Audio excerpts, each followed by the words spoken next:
के मेले ठेले जाइयो, मेले बड़ा मिलाप, पत्थर पानी पूजते ये साधु संत मिल जाते। अपना आत्मा पहले तो परमात्मा आए थे 600 वर्ष पहले, 600 वर्ष पहले, और 120 वर्ष रहे। एक ही दिन में हजारों स्थानों पर प्रकट होकर के अपना प्रचार किया करते थे। एक सिद्धि बहुचोल्य धार है, एक सिद्धि है बहुत रूप बना लेती है। पुणात्मा परमात्मा से प्राप्त शक्ति से भी कुछ सिद्धियां किसी व्यक्ति में आ जाती हैं। जैसे हम सुना करते थे कि एक महात्मा ने वहाँ कहीं आश्रम बना रखा था, झोपड़ी में रहता था। क्या बताते थे कि उस महात्मा को कुछ देखा कि एक दिन वो उस घर में वहाँ भी थे, उस गांव में भी इस टाइम थे जहाँ जाना असंभव था। दूसरा तीसरा बताता था कि मैंने वहाँ भी देखे थे ये महात्मा उस दिन इस समय वहाँ पर थे, हमारे यहाँ जो वो इकट्ठे होते थे। तो कहने का भाव ये है कि परमात्मा से प्राप्त हल्दी की गांठ से भी कोई पंसारी बन जाता है, और परमात्मा में तो असंख्य सिद्धियाँ हैं ऐसी ऐसी। तो उस परमात्मा ने ऐसे किया, और अब ये टेलीविज़न दे दिया। अब इसके कारण से अपने बच्चों को समझा रहे हैं।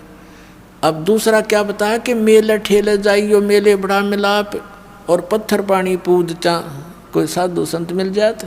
अब कहते हैं जैसे इन धार्मिक मेलों पर श्रद्धालु ही जाया करते हैं मोक्ष प्राप्ति या कोई धन लाभ के लिए, कोई संकट निवारण के लिए, दुखी भी जाते हैं। तो साधु संत मिलते रहे, हमें वो तत्व ज्ञान ना था, जिस कारण से उन महापुरुषों से भी हम दूर हो गए। अज्ञानता के कारण, अनजानपने में काल के दूतों ने हमें भ्रमित कर दिया। अब परमात्मा ने ऐसी कृपा बख्शी है कि आपको शिक्षा दी, अक्षर ज्ञान करा दिया, और अब एक ऐसी जड़ी बनवा दी इस दास के द्वारा, इस सारे आध्यात्मिक ज्ञान को सुलझा के एक कैप्सूल बना दिया, ज्ञान गंगा। एक कैप्सूल बना दिया। दास ने सत्संग किया तो भक्तों ने उसको संग्रह करके एक पुस्तक बना दी, ज्ञान गंगा। और उस पुस्तक को लेकर के ये भक्त वहाँ पर जाते हैं जहाँ धार्मिक मेले भरते हैं। जैसे एक बार हरिद्वार में मेला भरा, कुंभ का मेला, और वो 1 महीने चला। हमारे भक्त वहाँ गए पुस्तक लेकर के, तो श्रद्धालुओं ने पुस्तक ली। कुछ जो जिनकी रोजी रोटी चल रही थी उन्हीं स्थानों से, उन्होंने विरोध किया, भक्तों के साथ भी दुर्व्यवहार किया। ये गए थे परमार्थ के लिए, और जिन पुण्यात्माओं को पुस्तक हाथ लगी वो कौन था? वो पुस्तक नहीं, वो कबीर परमात्मा की उपस्थिति समझो, वो संत समझो।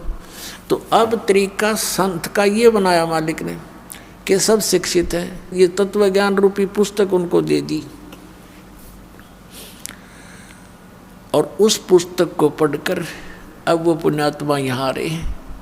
कोई मथुरा में गया था फेरी लाने, वहाँ भगत पहुँच के परमात्मा के बच्चे अपने भाई बहनों को जगाने के लिए उनको पुस्तकें दी। वहाँ भी वहाँ के जो ठेकेदार बन रहे हैं, उनकी दुकान चल रही है, वहाँ भटकने वालों से पैसे ले लेकर अपना निर्वाह कर रहे हैं, दुनिया को भ्रमित कर रहे हैं। आप भी नरक में जा रहे।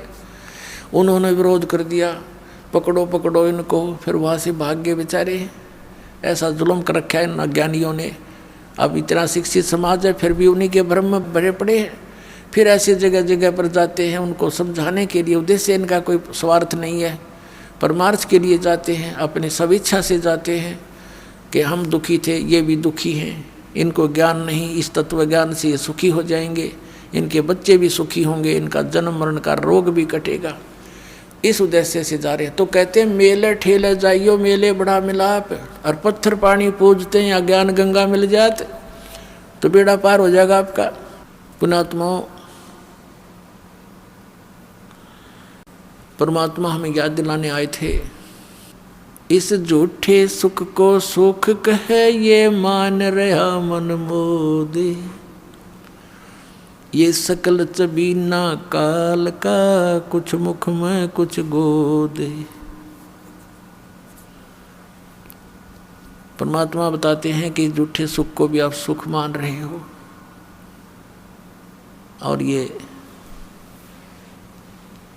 यहाँ सब काल का आहार है, कुछ मुख में है, कुछ गोदी में। अब परमात्मा ने बताया कि जिसको तुम परमात्मा मान रहे हो, परमेश्वर कबीर जी कहा करते थे कि जिसको तुम भगवान मानते हो ये भगवान नहीं है। श्रीमद् भगवत गीता अध्याय नंबर 15 के श्लोक नंबर 1 से 4 में, 16 और 17 में इस अध्यात्म मार्ग का बहुत सा ज्ञान सुलझाया है। अपने आत्माओं, ये जो तत्व ज्ञान रूपी जड़ी दास आपको दे रहा है, सत्संग सुना रहा है, इसी के आधार से यह पुस्तक बनी है। पहले भक्ति सौदागर को संदेश बनाया था 2 भागों में, फिर उसी को एज इट इज है वो नाम बदलना पड़ा, क्योंकि भक्ति सौदागर पुस्तक को सुनकर ये नकली डेरे वाले बिदकन लग गए कि यह पुस्तक नहीं लेनी है, ये पुस्तक नहीं लेनी है, तो बच्चा नाम बदल लिया कि अपनी जड़ी ये पहुँच जा भक्ता के तक। तो ये एक ऐसा ज्ञान सुलझा दिया। कबीर परमात्मा कहते हैं, कहा है मालिक ने कि 9 मन सूत उलझिया ये ऋषि रहे जखमार, और सतगुरु ऐसा सुलझा दे उलझा ना दूजी बार। अब ये ज्ञान ऐसा सुलझा दिया, इस कलयुग में नहीं उलझेगा।